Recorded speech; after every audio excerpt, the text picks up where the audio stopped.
Najtežja stvar je vedno odvezati privezne vrvi in iti. Meni je pač prvo povabilo za na jadrnico in sem takrat skočila na to barko in potem se mi pač spremenilo življenje. Od takrat naprej pa barka ostaja tvoj dom, ne, na nek način, tvoj dom na morju. Moj dom zame ni samo moja jadrnica, ampak je obzorje, ki ga jaz vidim z jadrnice. Jaz sem se nekega dne zavedla, da sem na Južnem Pacifiku, na najlepšem otoku na svetu. Gotovo so se ti zgodile stvari, ko so bile na robu eksistence. Zdaj ti tam v sredi oceana, ti imaš 1000 kilometrov vse okrog sebe, ničesar. Tam ti ne moreš odpovedati, se ne moreš potakniti in pasti v vodo, ker si mrtev. Kaj je odločilo na koncu, da si sprejela to smer? Marsikdo se boji iti na potovanje, medtem ko meni je prav potovanje dokazalo, da je svet lep in dober.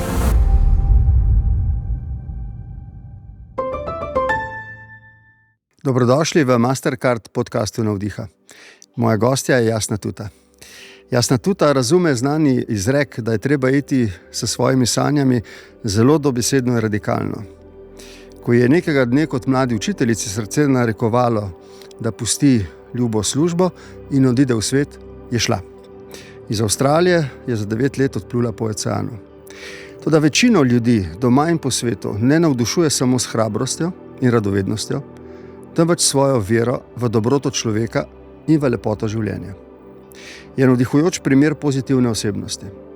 Kot pravi, je njeno življenje enostavno iskanje lepih stvari v svetu, blizu in daleč, pod vodo in na kopnem, v ljudeh in živalih. Jasna, dobrodošla. Hvala. Odkje je ta vera v ljudi, v lepoto? Morda sem se malo že rodila z njo, ampak prav gotovo me je potem izkušnja to potrdila. Jaz v svetu sem videla toliko dobrega, toliko lepega. Marsikdo se boji iti na potovanje, medtem ko meni je prav potovanje dokazalo, da je svet lep in dober. Tudi če sem bila na drugem koncu sveta, sama v državi, ker nisem govorila jezika, se je vedno našel kdo, ki mi je pomagal in res svet je poln dobrih ljudi. Čeprav sem te tako kot večina tudi jaz začel spremljati zaradi tvojega jadranja, me pravzaprav potem fascinirala tvoja osebnost. Ta vera je res zelo iskrena, ja. In tudi zelo kljubovalna, ker seveda narediš na razočaranje, ne? Seveda. Narediš nekoga, ki ni bil vreden zaupanja, ampak to ne povrne tvoje vere, da naslednjega, ko srečeš, mu boš najprej zaupala, drži? Ja, meni so celo nekoč rekli, da sem preveč naivna. In potem sem gotovila, da sem ponosna na to, da sem naivna v smislu, da najprej verjamem dobro. In potem je res, da kdo me razočara, ampak še vedno zaradi tega ne bom začela biti negativna in si čakati slabo od drugih. Ampak ti si rekla, da si to potem socializirala nekako, ko si šla v svet. Morda že prej si bila tako vzgojena tudi? Mislim, da je malo od doma, malo je verjetno tudi temperament, s katerim si se rodil, optimist. Ti prihajaš iz Sesljana. To je blizu slovensko-italijanske meje, si Slovenka, živiš v Italiji. Ja, Sesljan imaš blazno rada, ja, vidim, čuduješ grad. Sem ga res pogrešala, moram reči. Tudi ko sem bila na Bora Bori, mogoče najlepšem otoku na svetu, sem malo pogrešala dom. Zato sem se tudi potem vrnila in zdaj sem tako malo tu, malo tam. Ampak mislim, da malo je stvar družine, ne? Tudi oba moja starša sta optimista in vidita lepo v svetu in sta radovedna. Ampak res, potem je svet ena tista glavna šola, ki te oblikuje. Ko si bila otrok, radoveden, si predstavljala, da se bo tako odvilo tvoje življenje potem? Ne, da bo res tako radikalno drugačno od običajnih ljudi? Ne, niti podrazno. Ja, pa se pa moramo vprašati, kje je preklopilo, kaj se je zgodilo, v katerem trenutku si začutila, da moraš spremeniti, kot rečeno, življenje precej, ne? Radikalno. V bistvu ni bil pravi trenutek in nekaj časa se je to rojevalo, v smislu, da je nekaj v meni mi govorilo, da bi morala, ne? In sem občudovala druge ljudi, sem brala druge ljudi, ki so to si upali narediti. Si imela vzornike? Ja, marsikoga, no, zdaj ne bi izbrala enega, ker jih je bilo veliko in zaradi tega tudi spišem, ker rečem, nekdo drugi je nekaj napisal, kar je mene navdihalno in upam, da bom mogoče jaz naredila isto za koga drugega. Potem pa je bil trenutek, ko sem jaz v bistvu mogla sprejeti službo za nedoločen čas in tam sem rekla, ne, ni še trenutek. Takrat nisem rekla, da bom pustila vse, šla v svet zavedno, ne, nisem vedela, da bo to. Mislim, da je malo ljudi, ki je sposobno narediti tak res radikalen korak. Enega majhnega, pa skoraj vsak zmožen. In to sem jaz takrat naredila. Sem rekla, grem za 1 leto v svet. Se vzemam 1 leto za za doživeti sanje. In potem bom pač šla v službo in naredila družino in kupila hišo. Kot veš, ne, od tvojih fanov, občudujemo tvojo hrabrost. Ne? Se poistovetimo s tem, da si se odločila in šla za svojimi sanjami, ampak sami pa nismo sposobni zbrati toliko moči. Čeprav jaz imam tudi sanje, da bi šel enkrat tako kot ti, saj za nekaj let malček z barko okrog. Ne? Kaj je odločilo na koncu, da si sprejela to smer? Jaz pravim, da je vedno ta razlika med tistim, ki gre in tistim ne gre, je vedno razmerje med željo in strahovi. Se pravi, da ali je... Želja je bila večja od strahov. Ja, ko želja postane večja od strahov, gre. Se pravi, da ali moraš dirati na strahovih, ali pa želja toliko močno zraste. Koliko si bila stara, tako če smem vprašati? Jaz sem bila 29 let 29 let. Se pravi, že stara, bomo rekli. Ne? Ljudje, ki gredo tako v svet za eno leto, jih je veliko, recimo po srednji šoli, ne, ali pa po univerzi. Jaz sem bila pa že ki sem skoraj že mogla misliti na družino in na hišo. No, ampak takrat si pomislila mogoče na družino in na hišo in si rekla, ne, ni še čas, grem po svetu. Ja. Si imela razumevanje za to pri tistih, ki so te imeli radi? Ja, na začetku seveda ni bilo lahko, ne, ko sem šla, ampak potem, ko so videli, kako sem bila srečna po svetu, so me vsi podpirali v tem. In to moram reči, da mi je pomagalo. Verjetno ne vsiljuješ drugim, da bi se odločali tako hrabro, radikalno. Ne, jaz pravim. Vsakega posameznika. Je pa se mi zdi vendarle navdihujoče, da nekdo, ki ima tako vero v svet, ne, prav zaradi tega zaupanja v svet in dobroto, nekako z lažjim srcem sprejme pol to tveganje, da gre, računajoč na to, da bo videl to lepoto in da bo doživel to dobroto ljudi, ne? Drži? Jaz mislim, da je glavna stvar to, da slediš res svojim sanjam, da se res vprašaš, kaj si želiš. Ker to, da greš na drugi konec sveta z jadrnico, to so moje sanje. Ne? Za nekoga drugega je lahko to nočna mora. Se pravi, jaz ne govorim, da bi mogli zdaj vsi potovati na drugi konec sveta, da bi mogli vsi jadrati, ker sploh ni to. Tisto, kar želijo. Ne? Ja, ampak je važno, da se vprašamo in da sledimo temu. Ne? Ker to je, jaz mislim, jaz vedno pravim, ne, da biti srečen ni naša pravica, je naša dolžnost. Je bilo v tebi kot otroku veliko pravljic z dobrim koncem? Očitno ja. Ja? Očitno ja. Si želela spodbujati to domišljijo? Si sanjarila kot otrok, kot najstnik? Ja?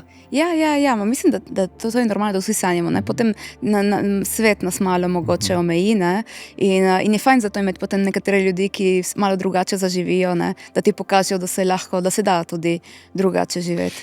Praviš, sprva nisi računala, da boš toliko časa od doma. Si računala, da greš za nekaj časa, da boš prelomila z neko življenjsko izkušnjo, ampak nisi mislila, da se bo tako razpletlo. Ne? Ne, da boš jadrala, nisi imela sprva načrt. Ne? Da greš v Azijo, mogoče do Avstralije. In to je šlo vse v redu in prav, dokler potem nisi naletela na Rika. Kaj poveš o tem? Ja, jaz mislim, da je tako. Kot sem rekla, si prvi korak, ne, mora biti, ne, to je ta pogum, ne, da rečeš naredim korakec. Ampak ko kupiš karto, enosmerno vozovnico za kamorkoli, potem ne moreš vedeti, kako se bo išlo. Ker je vedno, svet ti pošilja stvari, usoda, ne vem, kako bi to imenovala, ampak ko pustiš vse odprta vrata, ko nimaš rezerviranih stvari za eno leto naprej, lahko potem izkoristiš stvari, ki ti jih pošilja življenje. In to je tisto, kar sem videla na potovanju najlepše. Ne vnaprej nič planirati in kar pride, potem lahko rečeš ja. In meni je pač prišlo povabilo za na jadrnico in sem takrat skočila na to barko in potem se mi pač spremenilo življenje. Ne? Zdaj, Rik mi je odprl en svet, ki ga jaz nisem poznala. Zdaj malo povedati, kako je bilo. To je bila Avstralija. Jaz sem bila v Avstraliji, sem iskala kako priti z Brisbanea v Sydney. In sem videla ta oglas za pač nekoga, ki je iskal posadko. In ker jaz imam rada morje, jaz sem že v Sesljanu precej jadrala, sem rekla, pač bom poskusila. Ne? In potem moram reči, da prvi dan na oceanu sem rekla nikoli več. Jaz takoj, ko lahko grem dol se barke, ker ocean in Jadransko morje nimata dosti skupnega. Ampak potem sem ustrajala in dejansko potem sva z Rikom skupaj jadrala veliko let. In jaz sem odkrila to stvar, za katero nisem vedela, življenje na jadrnici, da jadrnica ni samo šport za vikend, ne, ali pa za počitnice poleti, ampak da dejansko ti živiš na barki, ne, in po svetu je tega veliko. In jaz sem se zaljubila v to stil življenja, mislim, da predvsem poleg tesnega stika z naravo, glavo, predvsem zaradi minimalizma. Tako malo, jaz sem videla že na začetku, že ko sem šla s svojim nahrbtnikom, sem videla, manj ko sem jaz imela, boljše je bilo, manj me je skrbelo. In še vedno živim tako, ker sem videla, da manj stvari, lažja sem. To povezano z vzgojo, s kakšno izkušnjo življenjsko ali si, torej tako, ko si živela, si prišla do tega spoznanja, ne, jaz mislim, da me to te svet stvari naučil. te bolj bremenijo okrog tebe, kot pa na nek način osrečujejo. Jaz, ko sem šla v svet, dam en primer, ko sem šla v svet, sem imela zelo malo s sabo, res v tem rozaku nisem imela nič vrednega. Ne? In pol sem si rekla, si kupim en prenosnik mali, ne? Da bom lahko pisala, da ne bom treba, da iščem te internet kavarne.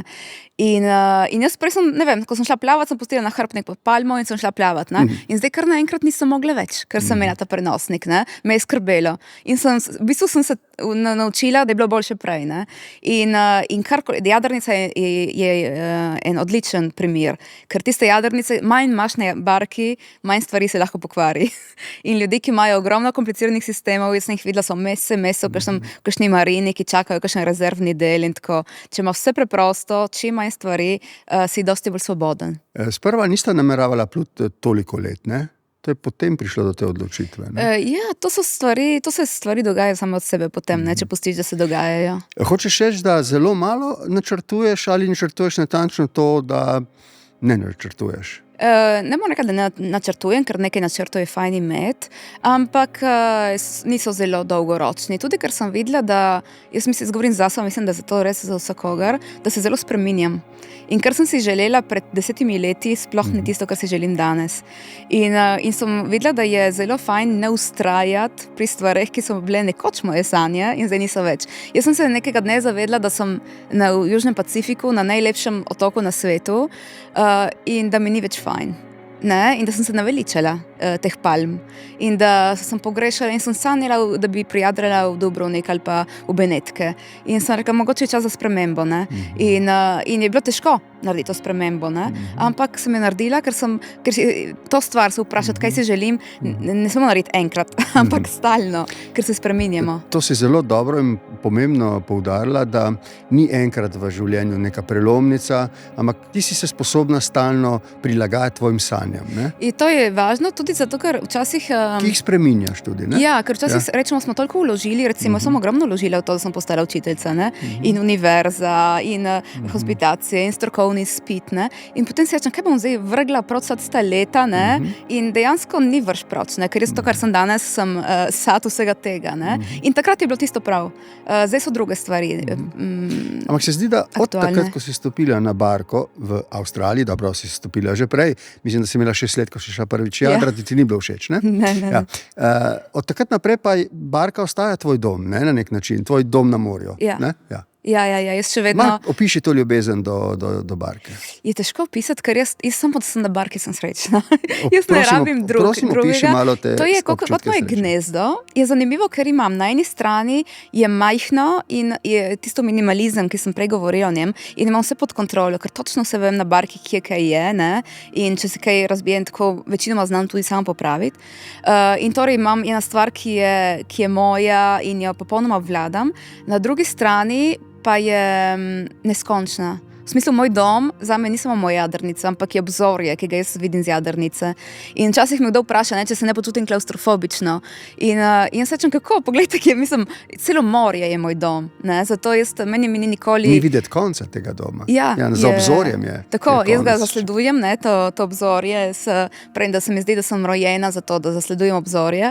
In to je fajn, da se ti stalno izmika. Ne? No, ampak ta barka niti vajna ni bila tako mehna, pa tudi tak, ki jo imaš zdaj, ne? To je 39 fitna, ne?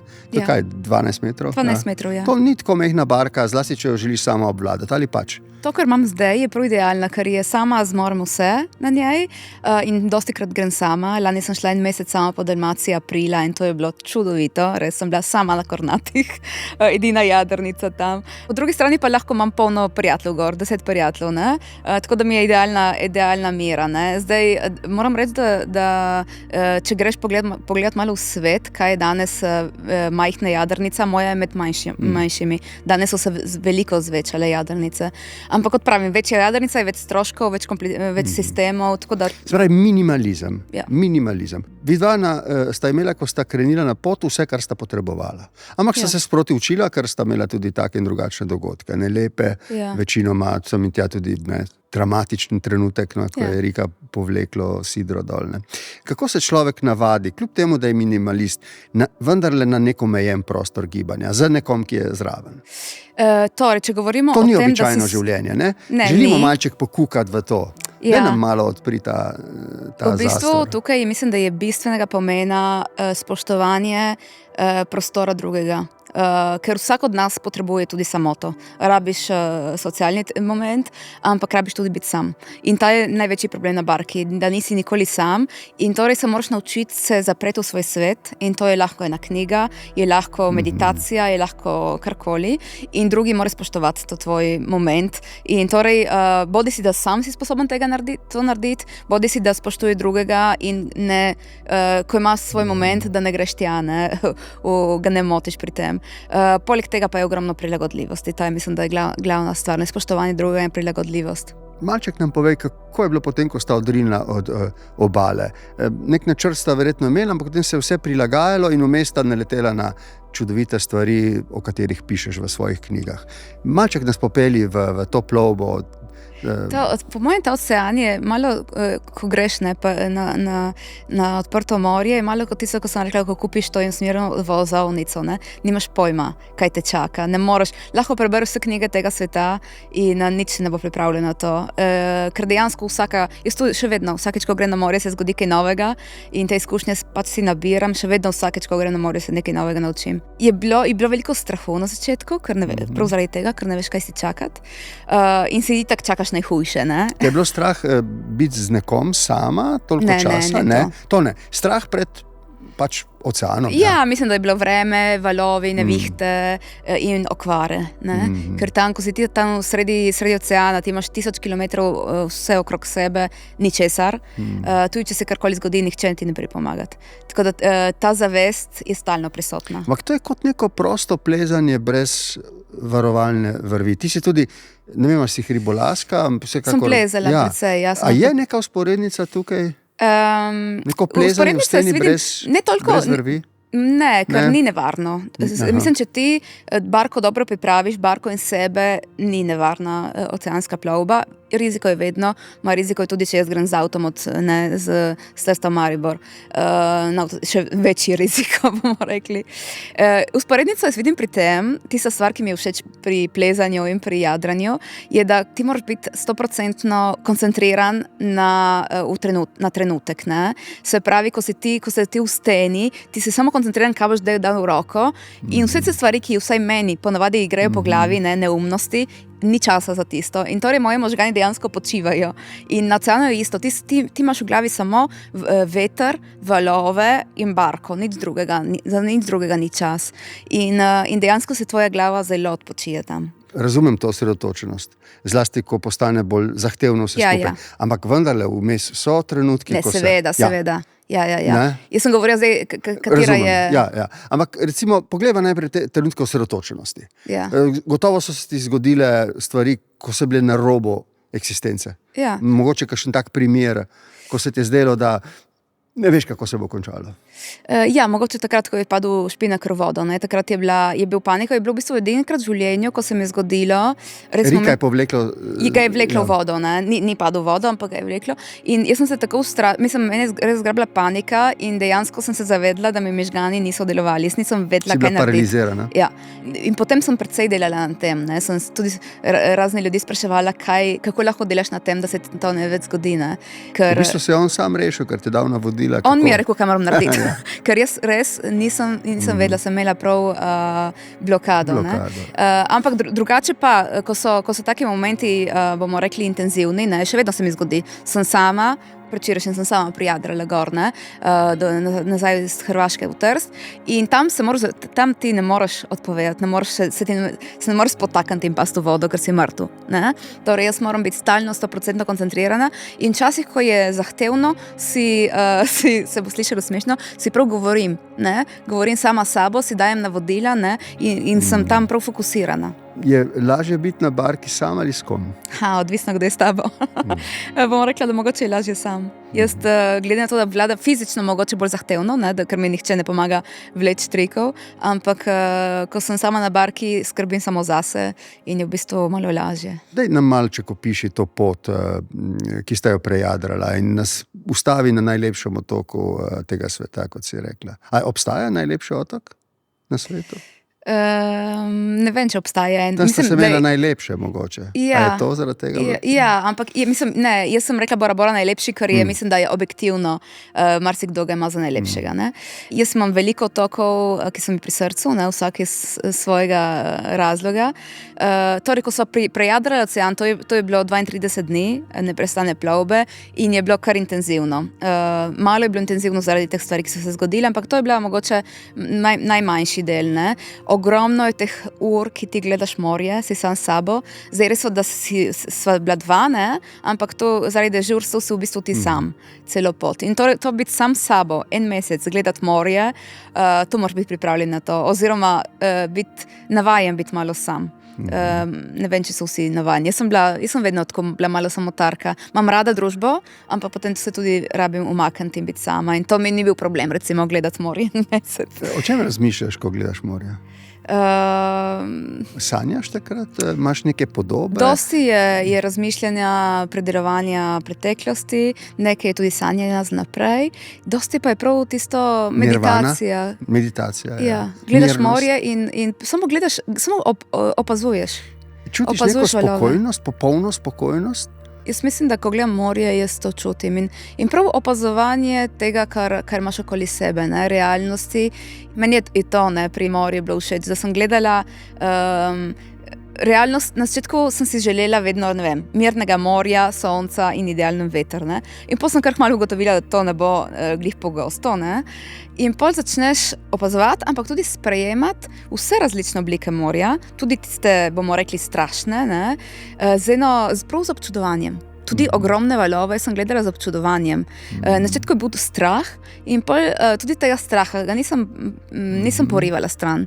Sem uživala v tem strahu in sem občudovala to morje, ki tam besni. Kako bi opisala morje? Morje je tvoj življenjski prostor. Morje je... Zakaj? Kaj te tako privlači, ta neskončnost, horizont, ne? Jaz na morju lažje diham. Se mi zdi, da kot...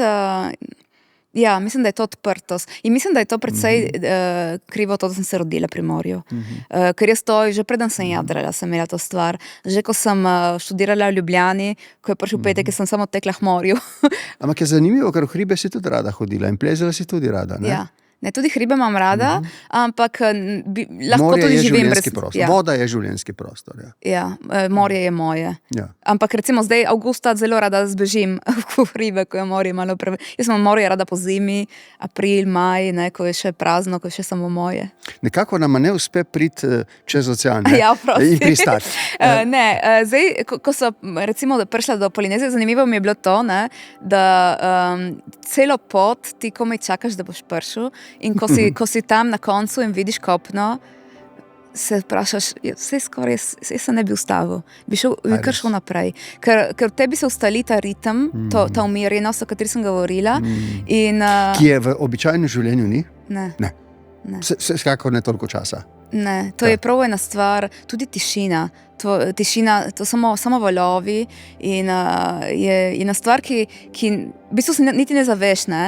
In kot sem napisala jaz v knjigi, ne, priješ na konc in se nočeš odpovedati oceanu, dejansko se ne odpoveš ničemur, ker tam ničesar ni, ne, ampak je prav ta praznina, ni zvoka, ni ničesar, ne, ni drugih ljudi in pa rečeš, vidiš kopno in pomisliš, kaj vse pomeni kopno, ne, drugi ljudje, pomeni, da bom mogla pogledati elektronsko pošto in kdo ve, kaj hoče od mene zdaj ljudje, in promet spet in trgovina, ne.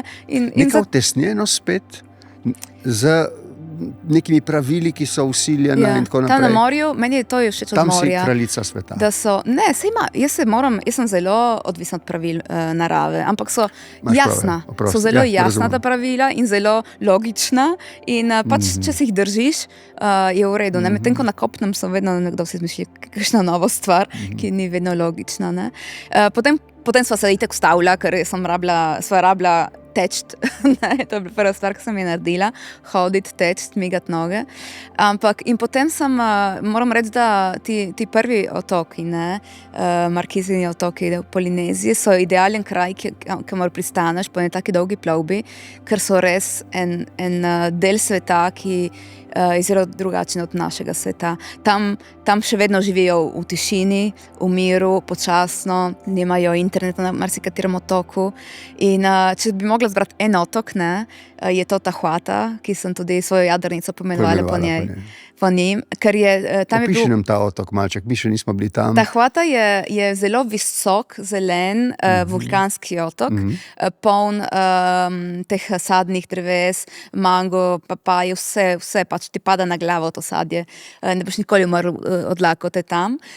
In ima en čudovit zaliv, ker ti otoki so zanimivi, ker so vulkanskega izvora, imajo črno mivko in so tudi lepi zaradi tega. Na tem otoku pa je en zaliv, ki ima svetlo mivko in torej lepša voda tudi. In tam meni je bilo lepo, ker tam ni lovil telefon. In midva sva bila, tam sva se zasidrala in na otoku, v bistvu ni bilo nobene ceste, ki bi prišla od tega zaliva.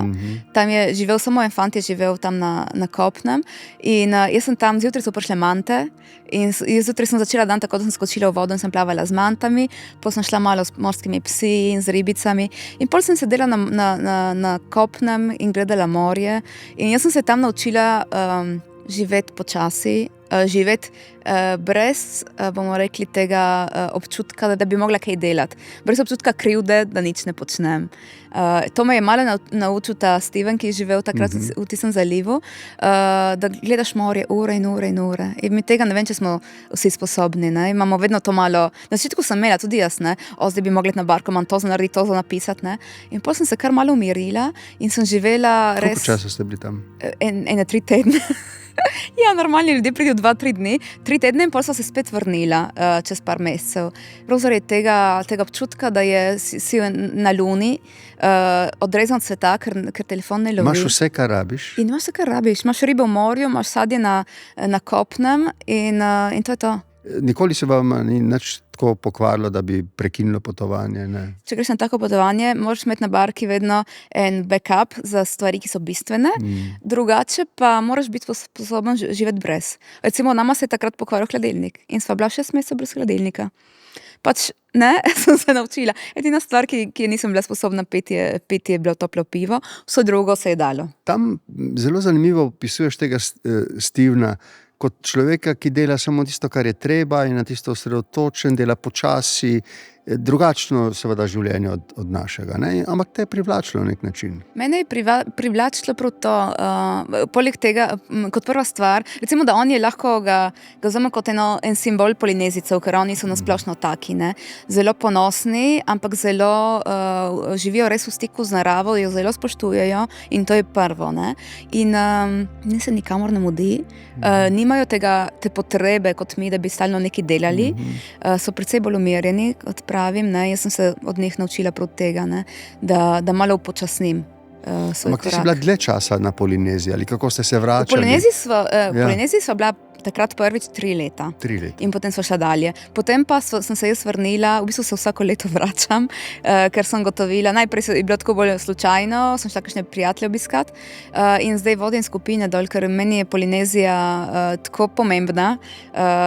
Se rada vračam, ker me spomni določene stvari, ker jih tukaj včasih lahko pozabim. Ker recimo? To počasnost. In to, kako malo mi rabimo, da smo lahko srečni, to so me Polinezijci naučili. Mi tukaj vedno mislimo, da rabim še to in tam je obratno. In zdaj moramo skočiti ven iz tega konteksta našega razmišljanja in se vprašati, kako načrtuje človek 3 leta življenja tam. Sploh nič ne načrtuje. Živi, se ne ukvarja z načrti, ne razmišlja za naprej. Živi kolikor časa, mislim, na vaju 2 na barki. Življenje teče, ampak se ne sprašuješ, kdaj bom šel, ko bom šel. Ja. Tako nekako izgleda življenje? Ja, v bistvu je tako. Edina stvar, ki ti narekuje malo stvari, je vreme. Se pravi, da moraš takrat, ko prije ciklonsko obdobje, moraš biti nekje, kjer je varno. Drugače pa je prav to, kar sem tudi prej rekla, da greš v svet in pustiš, da se stvari dogajajo in če prideš midva nisva mislila, da bova tam 3 tedne. Sva šla pogledati ta zalivček in potem nam je bilo tako fajn, da zakaj bi šla dalje? Kaj iskati? dokler nama je fajn, sva tukaj. No in potem sta šla naprej. In potem sva šla naprej, ja, in sva šla po teh raznih otokih, potem sva prišla recimo na atole, ne. Na atolih je pa popolnoma druga stvar, ker tam ljudi sploh ni. Priješ na en atol, ker ni nikogar. Zdaj, pri nas, ne, ko greš jadrat po Jadranu, ti iščeš kakšen zaliv, ker je manj jadrnic, tam pa je obratno, ti si sam in če vidiš kakšno jadrnico, mahaš, ne, pridite sem, da se malo podružimo, ne, ker ti je že skoraj si malo preveč sam. Dejansko pozabiš, da obstaja svet. Jaz včasih sem se zavedla, da ne vem, da en mesec nisem recimo sploh tikala denarnice, ker nisem videla ne trgovine, ker tukaj je nemogoče, da bi se ti zgodilo, ne. Si na uni plaži in če imaš dovolj hrane in vode, sploh ne rabiš nič drugega. Ampak ko si recimo 3 tedne v nekem zalivu, ti ni treba misliti na običajne stvari. Kaj človek počne? Si mislim, da se pač zabava, plava, raziskuje, hodi, ne? Ali kaj drugega? Ja, malo vsega. Malo je to, ne, jaz sem zelo rada fotografirala, recimo, torej sem hodila dosti okoli s fotografskim aparatom, potem na jadrnici itak imaš vedno kaj za početi, ne, ampak potem dejansko je kot doma, se pravi, ti si skuhaš zajtrk, ti pomiješ posodo, potem kaj počistiš, in dosti druženja, ko priješ na kakšen otok, kjer so še drugi, ali lokalci, ali pa tudi drugi Jadravci. No, upeli nas malček v ta svet teh ljudi, ki živijo na polinezijskih otokih. To so, kot razumem iz tvojih knjig, prijazni ljudje, odprti, ne? Ja. So pa drugačni. So drugačni od nas. Meni je bilo zelo všeč to, da kako so oni resno jemljajo vse, kar delajo. Če je to ribarjenje, če je to ples, če je to gostoljubje. Oni zelo resno vzamejo to, da se ti moraš počutiti dobro pri njih. In te ne bojo spustili, da če ne prideš mimo in ti dajo, ne vem, en mango, kot najmanj, ne. Nekaj, da in ti rečijo, dobrodošli tukaj pri nas, ne. In to mi je bilo lepo, no, pri njih. So pa, kot sem rekla prej, v bistvu so srečni, nimajo nič in nič ne potrebujejo. Ne, sem gledala, kako so se recimo, ne vem, ob 6 zvečer, tam itak nimajo kina, nakupovalnih centrov, tam ni nič. Niti trgovina na kakšnem otoku, ne. In torej, ko prije večer, kaj delaš, ne. In oni, mislim, poleg tega, da se družijo, ne, potem ko prije večer, ne vem, gledaš te, kako se, ne vem, usedejo na pomol, kamneti in dva vzameta ukulele in potem pojejo tance večer in se smejejo in si misliš, kako malo, ne, rabiš, da si lahko narediš en lep večer. In meni, recimo, Steven je prav to naučil, ne, on ni imel nič, on ni imel niti elektrike. Niti ni imel nikogar drugega, je bil sam. Ja, on je imel sam. Potem pač smo prihajali mi na obisk, ne, ampak dejansko mi rabimo zelo, zelo malo za to. In v bistvu je manj, ko imaš, morda boljše je. Oni imajo tako zelo malo in si znajo narediti zelo, zelo lepe trenutke. Se ti zdi, da smo mi tukaj v običajnem življenju, v tem našem svetu, zahodnem svetu, potrošniškem, kot češ ga opiši, da smo ujetniki, da so tam svobodni, bi si upala to reči, ker ko pridemo sem, vendarle stremimo za to, da bi nekaj imeli. Ti si vendarle videla oba svetova na nek način, ne? Živela si v njih. Kako vidiš te razlike? Dejansko mi ni všeč glih beseda ujetniki, ne? Ampak je malo naš svet tak, da te spravi do tega, da v bistvu tekaš za stvarmi, ki v bistvu sploh niso bistvene, ne? Ampak mislim, da je lahko, da se da izstopiti. A bi lahko rekla, da gre pri njih za hrepenenje, da nekaj doživijo pri nas, da nekaj imamo, da je v tem smislu neka razlika? Mogoče, ampak jaz sem potem precej razmišljala o tem, ker jaz sem, moram priznati, nekega dne opazila, potem, ko sem bila tam dosti let, da jaz sem pogrešala pri njih eno stvar, ki jo mi ima. Mislim, jaz sem začela opaziti, da jaz imam določene potrebe, ki jih oni nimajo. Recimo, jaz res, da sem se naučila upočasniti in gledati morje 3 ure in tako, ampak potem je prišel moment, ko to mi ni bilo več dovolj. In sem se zavedla, da jaz imam v sebi eno potrebo po kreiranju, po ustvarjanju, ki jo oni nimajo. In potem sem prav razmišljala, mislim, da je to ena stvar, mogoče antropološka, ne? Oni ne bojo nikoli umrli od lakote. Oni imajo, kot sem rekla, ribe v morju in to. Pri nas, če mi nismo delali čez poletje, pride zima, ti umreš od lakote. Se pravi, da to stvar, da moramo delati, mogoče je ena globoka stvar, globlja, kot mogoče si zavedamo, ne. Torej obstaja in mogoče nismo narejeni za to, da bomo cele dneve na plaži gledali morje, ne. Malo lahko, ne, ampak jaz sem se vrnila, ker sem prosi želela delati. Jaz sem se vrnila in zadelam projekte in nove stvari si izmišljam in se počutim bolj živo, kot sem se tam. Stvari, tam si pogrešala nekaj tega, kar je imanentno našemu svetu. Ja. Prav to ustvarjanje si zdaj omenila lepo. Ja. In ko si prišla nazaj, si se vrnila v ta svet in si se znova počutila srečno, ali vendarle ti je vedno nekaj manjkalo, kar si tam imela? Ali kako gleda, priti z Lune na Zemljo, kako to izgleda? Ne, mislim, da meni je bilo lepo videti ta svet. Sem se marsikaj naučila od njih, kot sem rekla, da nisem zdaj več v tem kolesju. Jaz živim zdaj tukaj, ampak živim vseeno drugače, ker to, da si na jadrnici, ni normalno za naš svet. Ampak sem si potem priznala, da tisto, kot oni živijo, ni moje. In sem si potem priznala, da jaz bi se rajši vrnila sem. Tako da tudi recimo njihova forma menti je precej drugačna od nas. Pač se vidi, da mi imamo zgodovino, malo drugačno kulturo in tako. In pol sem rekla, pridem domov in potem, ko sem bila doma, spet sem se malo iskala. Ampak je bilo važno, to sem se spraševala, kaj mene osreči. In takrat moram reči, da sem bila malo zgubljena, nisem imela odgovorov. Edina stvar, ki sem vedela, je, da hočem barko. In sem si kupila jadrnico. Ona ne povezuje samo z morem, tudi z tem svetom in s to izkušnjo? Ker jaz sem vedela, da jaz lahko v Sesljanu, jaz odvežem privezne vrvi, grem ven, se sidram pol milje bolj tja pod Devinskim gradom. Točno vem, kaj govoriš. Evo, in ne rabim biti v Polineziji. Absolutno. Jaz sem tam, lahko živim ta svet, to minimalizem, to, da mi ne rabi nič, to, da se zbudim s soncem in da ko dežuje, pač mi dežuje na glavo in tako. Doma, isto kot v Polineziji. Ampak sem mogla iti svet, da sem se tega naučila. Zdaj se s tem ukvarjaš, ne? Ja. Zdaj tudi živiš od tega, ne? Imaš jadralno šolo ali kaj, ne? Ja. To te izpolnjuje. S tem, da, kot si rekla, sem in tja greš na Polinezijo in vodiš tam, tam vas čaka vse, pridete skupino. Najamem en katamaran in potem imamo tam skupine. Jaz sem imela pač te pogoje in mogoče ta pogum in mogoče tudi srečo, da sem nekega dne lahko začela živeti svoje sanje. In mislim, da je fair, da te stvari delim z drugimi. Ne samo fair, ampak me tudi res osrečuje. Mislim, da imamo to stvar tudi vsi v sebi. Ko vidiš nekaj lepega, prva stvar, ki ti pride, je, da rečeš nekomu, pridi pogledat, ker je lepo podeliti stvari. In jaz rada delim, bodi si to strast do jadranja in najbolj trpim, ko imam na jadrnici koga, ki ne dojame tega, kar jaz hočem podati. In imamo en lep sončni zahod in reče, jaz bom šel gledat film zdaj. Kako? Ko pa vidim, da začutijo, da mi lahko predam to strast, ta občutek, da ko imaš polna jadra in greš in v bistvu ni motorja, samo veter te nosi. Motorne barke ne bi imela za nič na svetu, ali kaj? Ne, motor imam, ker rabim za pet ven, ampak drugače pa ne. Mislim, motorne barke v klasičnem smislu. Če bi imela, ne bi imela. Ne, prav nima, mislim, jaz ne vidim nobenega smisla. Zame, ker motorna barka ti pomaga priti nekam in mene ne zanima priti nekam. Mene zanima jadrati. Razvito misel, prosim, razvito misel. V bistvu je stvar, Tebe cilj ne zanima, pot te zanima? Ja, sploh nima cilja.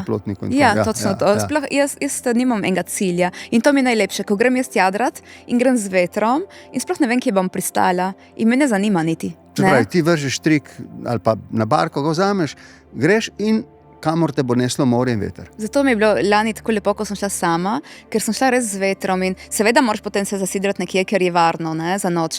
Ampak to, da ni važno, me nihče tam ne čaka in da grem res in če ni vetra, jaz vozim 2 vozla in bom naredila 20 mil in če bo ogromen veter, bom jadrala 12 ur, ker mi bo tako fajn, da se nočem ustaviti. In to bi se verjetno lahko naredim samo, če sem sama, ker res samo jaz in veter odločava, kam pridem. In kot sem rekla, najlepša je pot.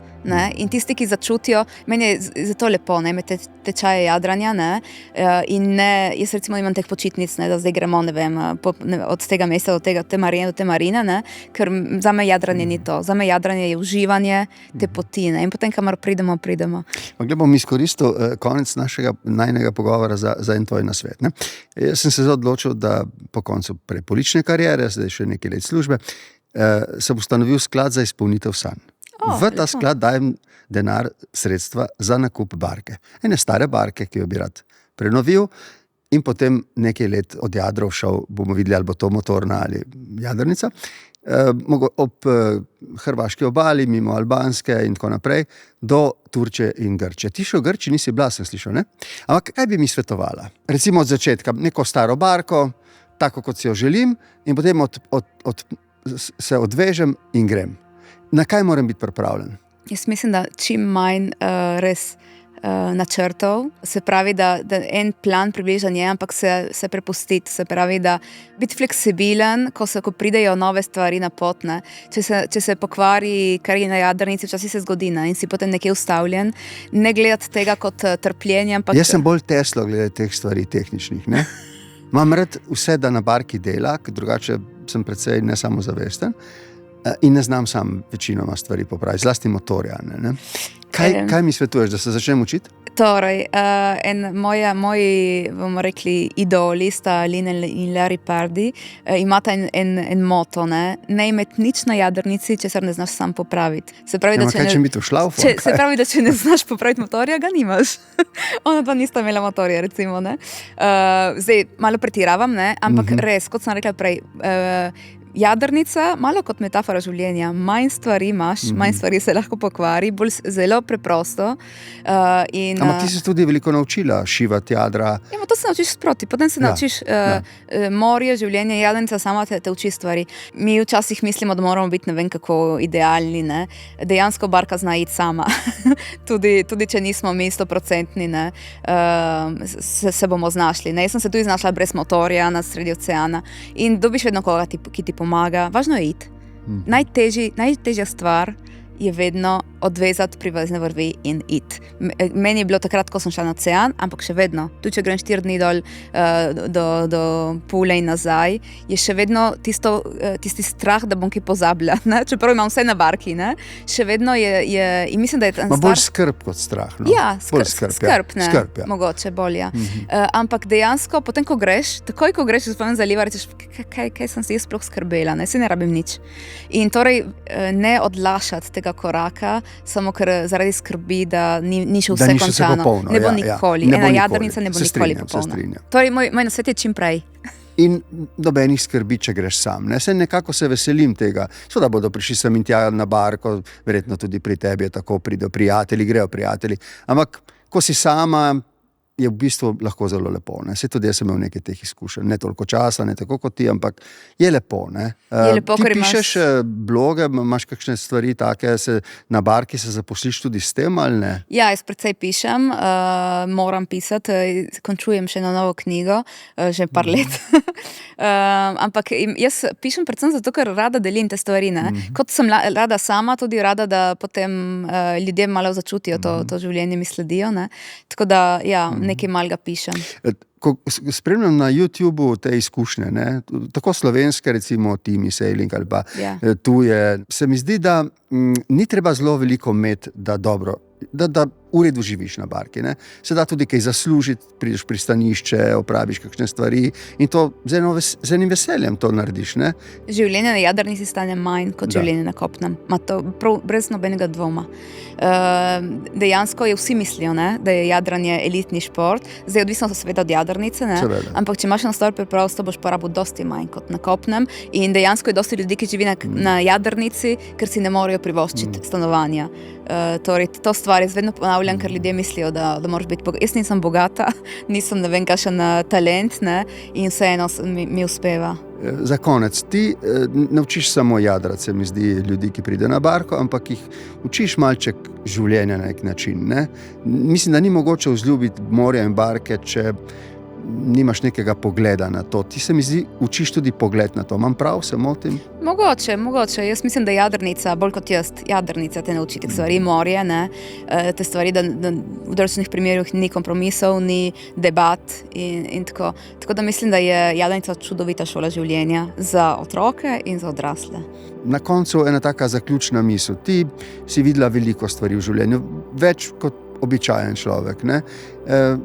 Rekla sva, imaš neko neizmerno vero v življenje, v lepoto, v dobroto. Ne? Se ti zdi, da tisti, ki nimamo te izkušnje, do teh zaključkov ne moramo priti? Ne, sploh ni res. Ne. Jaz mislim, da na vsakem koraku. Kot sem rekla, jaz ne rabim imeti Polinezijo za določene stvari živeti in mislim, da pri sosedu, kot na drugem koncu sveta, dejansko svet je enak, ne? Kot ponavljam, lep in dober.